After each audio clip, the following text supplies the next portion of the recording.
রংপুরে গতকাল রাতে ঘটে যাওয়া এক মর্মান্তিক সড়ক দুর্ঘটনায় স্বামীর কোলেই প্রাণ হারিয়েছেন স্ত্রী। গতকাল রাত 11:30টার দিকে দমদমা এলাকায় পাগলাপীর থেকে পীরগঞ্জগামী একটি যাত্রীবাহী বাসের চাকা বিস্ফোরণ হয়ে বাসের নিয়ন্ত্রণ হারিয়ে যায়।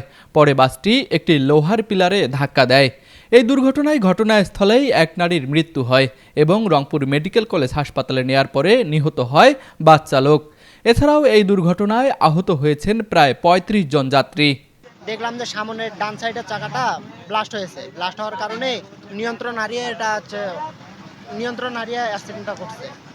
গুরুতর আহত হয়েছে অনেকে আহত হয়েছে। আমরা দরাদরি করে স্যারদের ফোন দিছি, পুলিশ ফোন দিছি, আমরা ফায়ার সার্ভিসকে ফোন দিছি। ফোন দেওয়ার পরে তারা আসতে আমরা রোগীদেরকে বের করে আমরা মেডিকেলে পাঠাইছি। সামনের চাকা ব্লাস্ট হওয়ার কারণে নিয়ন্ত্রণ হারিয়ে এই পিলারের সাথে লেগে যায়। তো এখানে ৮-১০ জন হবে এখানে আহত হয়েছে, তাদেরকে মেডিকেলে পাঠানো হয়েছে চিকিৎসার জন্য। যান চলাচল স্বাভাবিক আছে, এক সাইডে ক্লিয়ার আছে, ওই পাশে ক্লিয়ার আছে। আর আমাদের রেকার আসতেছে, ওই রেকারের মাধ্যমে আমরা এটা সরানোর ব্যবস্থা করতেছি। শেষ খবর পাওয়া পর্যন্ত এই দুর্ঘটনায় আহতরা এখন পর্যন্ত চিকিৎসাধীন রয়েছেন। এর মধ্যে কয়েকজনের অবস্থা আশঙ্কাজনক।